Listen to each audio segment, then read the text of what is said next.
People always ask me, why do you shave your hairs in the first place? And my answer always remains the same.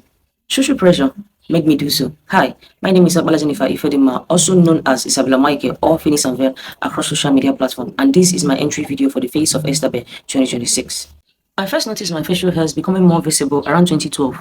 I was 17 years old and still in SS2. Although I've always been a hairy girl from birth, my facial hair wasn't as pronounced as it is today. At that age, it made me withdraw from the world. I felt awkwardly different, as though I didn't fit into the society accepted standard of beauty.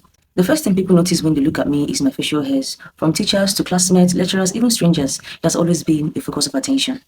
My immediate elder sister once told me I look like a monkey. Ironically, now she has facial hairs too, so I guess we both look like monkeys. People act as though women aren't supposed to have facial hairs, maybe because of the beauty standard the society has created, or because conditions like hirsutism are not widely understood. Many people simply lack awareness. The stigma around hirsutism is overwhelming. People leave hurtful comments on my posts. There were nights when I would cry myself to sleep, soaking my pillows with tears. All it would have taken was a little kindness, but instead, they chose mockery. Every time it comes close to them, I would pray and ask God to take away the pain because the embarrassment felt unbearable. And mind you, this comment didn't only happen online, it happened offline too. For those who might say, why post it online if you don't want people to talk? My response is simple: people talk even when I wasn't online. Society often treats women with excessive facial hairs as though it's a taboo subject. Many people struggle to accept women posing such features that is traditionally associated with men. Growing up, my facial hairs had a huge impact on my self-confidence. I remember when I was training to become a makeup artist, one day my boss told me that she cannot use me as a model because of my facial hairs. She said that if she wanted to use me, that everything would be shaved off first. That moment stayed with me. It made me shy away from opportunities I knew I was capable of handling. I constantly feared being judged, ridiculed, or discriminated against because of my appearance. For years, I've shaved my facial hairs regularly to make other people feel comfortable. Because let's be honest, many people look at me and immediately saw a woman with bears. Along with the bears came unwanted attention, uncomfortable stares, endless questions, and cruel words.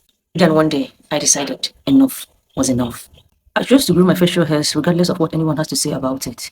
It is my body, and no one has to say over it except me.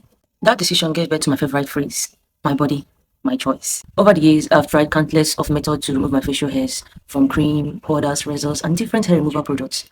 But bombs become the cherry on top of my worries. There were times I had to cancel appointment because the bumps on my face were too severe. Then there was an irritation that came with using a hair removal cream that wasn't suitable for my sensitive skin. At one point, my skin literally peeled from the product I used, all because I wanted to remove my facial hairs. The soreness was so intense, I couldn't concentrate at work. The pain was excruciating.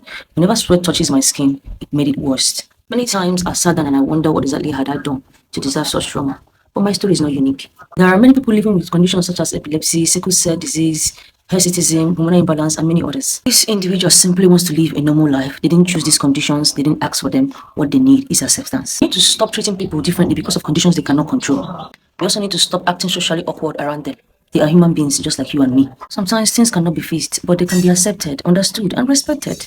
I know a lot of you have suggested waxing for me, but this girl right here has zero pain tolerance, and this is where Estabe comes in. Estabe is the first painless hair removal brand in Africa, created for skin of colors, and I would love the opportunity to become the face of Estabe 2026. I would love to use my story to create awareness, challenge stereotype, and help people understand that self-confidence begins with when you choose to love yourself completely. Whether you choose to remove your facial hairs or embrace it, the choice should always belong to you. Choose love, choose self-confidence, choose yourself, and always remember, your body, your choice. Thank you. Do this.